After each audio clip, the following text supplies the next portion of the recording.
Selamat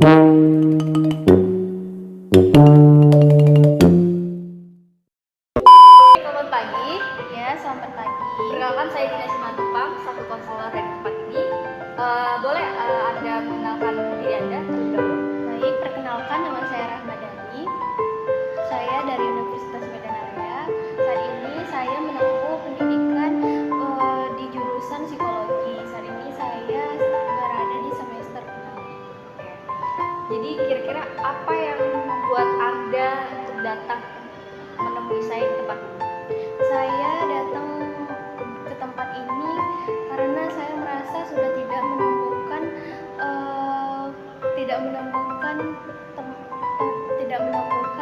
cara bagaimana untuk menyelesaikan permasalahan yang saya hadapi. Maka dari itu saya datang ke sini untuk menceritakan semua permasalahan saya, bagaimana sikap saya untuk menyelesaikan permasalahan ini, bagaimana kedepannya agar saya tidak kepikiran terhadap permasalahan ini. Saya mau keluar gitu dari permasalahan ini. Oke. Tapi sebelum kita lebih lanjut lagi, apakah Anda percaya atau kamu percaya terhadap saya bahwa semua rahasia ini dapat saya jaga dengan baik dan juga sifat rahasia? Saya percaya. Oke, baik. Kita lanjut aja ya. Jadi kira-kira apa sih permasalahan yang ingin kamu sampaikan, kamu ceritakan kepada saya? Sebenarnya saya bingung nih mau ngomong dari mana gitu permasalahan yang saya hadapi.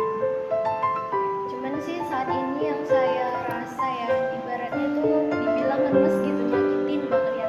Saya ngerasa teman yang sudah saya anggap seseorang yang sudah saya anggap teman dekat, tapi malah dia berkhianat kepada saya. Jadi sebenarnya permasalahan kamu ini mengenai tentang pertemanan Di kampus. di kampus, Ya, bukan di rumah atau mana itu. Oke.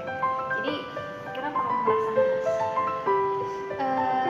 Kalau dibilang sangat nyakitin sih perlakuan dia ke saya. Saya udah berteman ya sama dia itu mungkin sekitar 1 tahun ya. Sudah dibilang cukup dekat lah, teman dekat. Kenapa dia bilangin saya munafik? Munafik saya di mana gitu? Gak introspeksi diri dia. Dia bilang ternyata semua itu di diri dia loh, bukan saya gitu. Kalau diperhatiin ya dia loh yang nusuk dari belakang, dia yang munafik. Kenapa dia memvalidasi bahwa dia yang seakan-akan tersakiti di sini? Permasalahan ini terjadi sejak kapan? Sejak seminggu ini.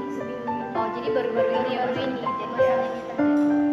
Dari kejadian tersebut ada nggak sih efek sampingnya, kayak masalah perkuliahan kamu terganggu atau apa gitu? Enggak, sejauh ini perkuliahan saya tidak terganggu, masih bisa saya handle. Cuman pikiran saya yang terganggu. Saya tuh jijik lihat muka dia. Jadi Oh, kalau sampai jijik? iya jijik banget. Jadi kalau di kelas itu ya saya ngeliat dia lagi duduk atau saya ngeliat dia lah, rasanya saya pengen ngapain sih lo di sini, musnah aja udah gitu. Seakan-akan lo yang tersakiti gitu. Saya ingin kali rasanya dia tuh gak usah lah ada di hadapan saya gitu, di mata saya. Mau dia terbesit lewat, sekedar lewat gitu, saya tuh gak mau gitu loh. Karena lihat muka dia tuh kayak rasa di hati tuh sakit banget. Jadi gitu kamu loh. udah intinya kamu merasa kecewa lah ya terhadap perlakuan dia. Saya udah percaya banget loh ke dia itu adalah teman saya, teman dekat saya gitu. Tapi dia nusuk saya dari belakang, terus dia bilang saya munafik, dibilang dia seakan-akan dia yang tersakiti. Seperti itu.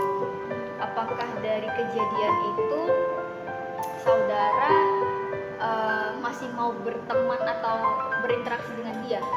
Kalau orang-orang bilang harus memaafkan ya.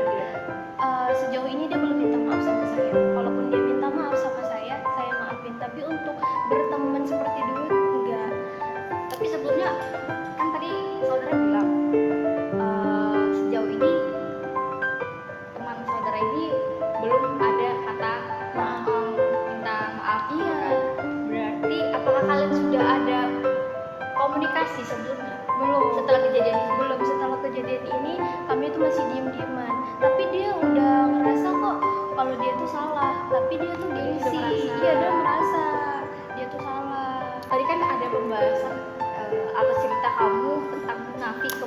kemunafikan. Nah, yang munafiknya seperti apa sih yang kamu maksud?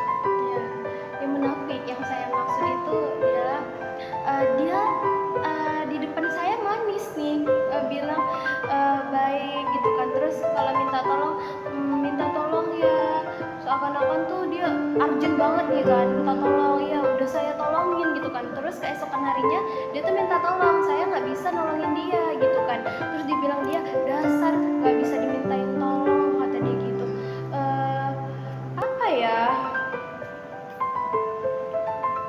kalau saya bilang dia itu gak punya hati ya. Dia bilang tolong ya saya tolong gitu kan, besoknya dia minta tolong lagi saya nggak bisa, terus dia ngeburukin diri saya, dia bilang memang dasar nggak bisa dimintai tolong. Terus munafiknya saya itu dibilang dia saya itu merebut pacar dia, dibilang Dia sampai bilang seperti iya itu. iya, dia bilang saya merebut pacar dia. Nah, omongan saya tuh beda di depan sama di belakang dia. Nah, terus munafiknya saya dibilang dia saya yang mempersatukan dia dengan pacarnya, tapi saya yang mau menghancurkan hubungan dia lah dengan pasangannya gitu. Padahal pacar dia itu ya teman saya sendiri, saya yang mendekatkan mereka berdua. Jadi Anda yang Iya, mendekatkan mereka berdua. Teman saya ini curhat, gimana sih dia orangnya, kata dia ya saya cerita apa adanya gitu kan kepada sama teman saya kan. Oh seperti ini kata dia. Terus di situ dia tuh salah paham atau gimana dengan teman saya, terus dibilang dia ternyata Rahma ini orangnya munafik ya, di depan aku ngomongnya baik, di belakang aku dia ngejelek-ngejelekin aku, kata dia. Temenku kan nanya baik buruknya dia seperti apa, coba kamu jelasin, kita terang-terangan aja, kata temen aku.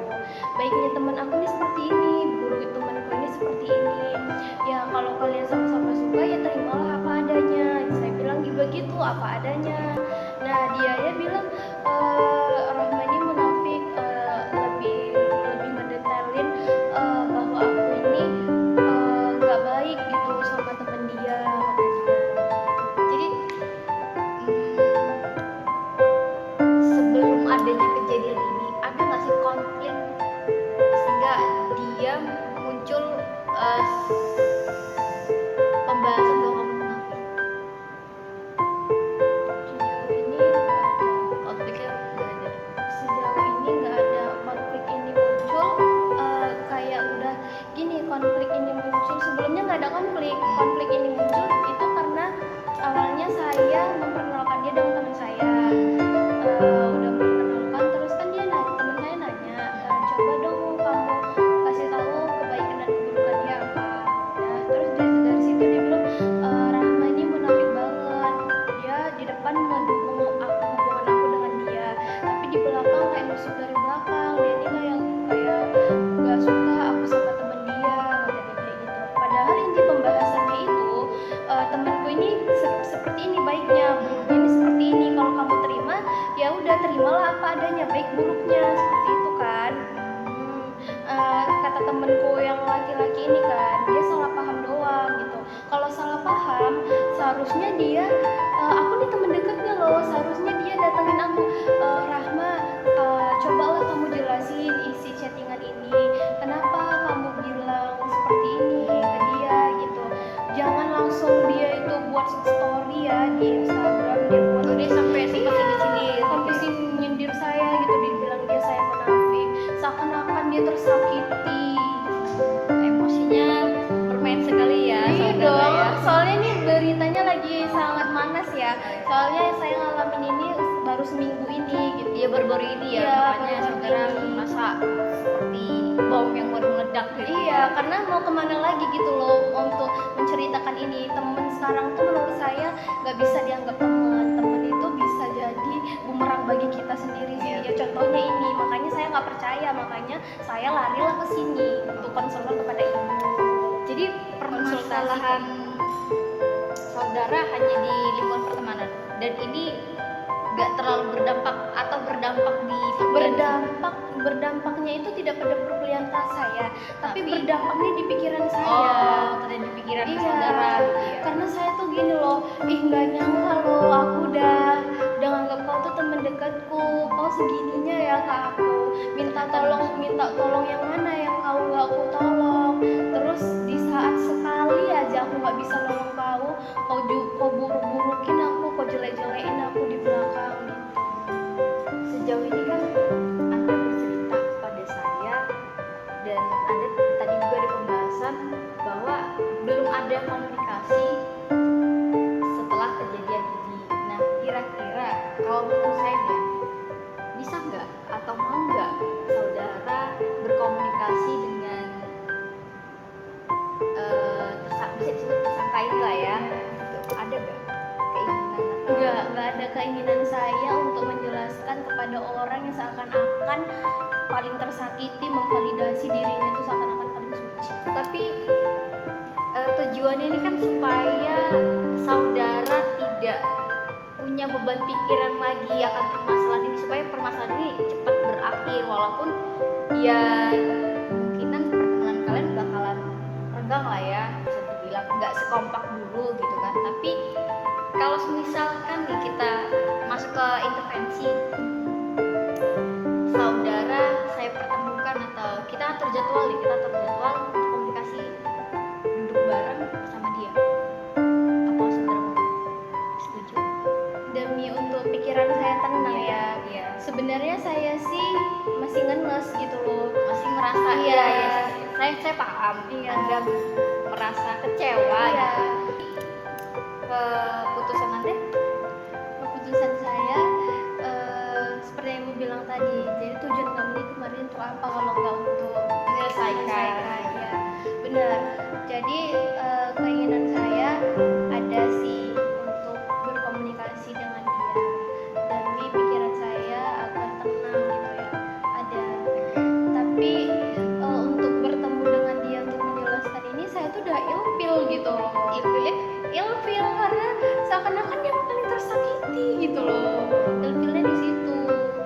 Tapi intinya Mau komunikasi, mau untuk memecahkan ini supaya pikiran saya tenang gitu. kita sudah sampai di intervensi ya. Tindak lanjutnya kita akan komunikasi terlebih dahulu kepada teman saudara yang bersangkutan ini. Kemudian setelah itu nanti saudara bisa lanjut ke tahap selanjutnya. Oke. Baik, nggak kerasa ya sesi kita ini udah mau berakhir. Jadi pertanyaan terakhir nih untuk saudara, kira-kira bagaimana sih perasaan saudara setelah konseling dengan saya? Setelah konseling kepada ibu, perasaan saya sedikit tenang karena saya bisa meluapkan emosi saya, semua yang saya rasain bisa saya ungkapin ke ibu gitu. Sedikit tenang perasaan saya. Terus pemahaman apa yang kamu dapat pada sesi kita hari ini? Pemahaman yang saya dapat pada sesi ini, ya mau sebencinya saya sama dia itu yaitu hal yang lumrah gitu ya. Pemahaman yang harus saya dapat hari ini, mau macam manapun saya harus komunikasikan permasalahan ini ke dia, biar clear gitu permasalahannya, juga pikiran saya tuh biar tenang, biar gak keganggu pikiran saya. Seperti itu pemahaman yang saya dapat hari ini. Oke, terima kasih. Dan yang terakhir, kita tadi sudah membahas intervensi ya, tindakan lanjutan. Setelah ini kita akan mempertemukan saudara dengan yang terkait gitu kan, mengenai si pelaku ini. Untuk nanti hasilnya bagaimana, nanti kita bisa obrolin lebih lanjut lagi ya. Terima kasih atas waktunya Rahma. Iya, sama-sama. Semoga setelah konseling ini Anda jauh lebih merasa baik lagi. Oke. Terima Thank you. kasih.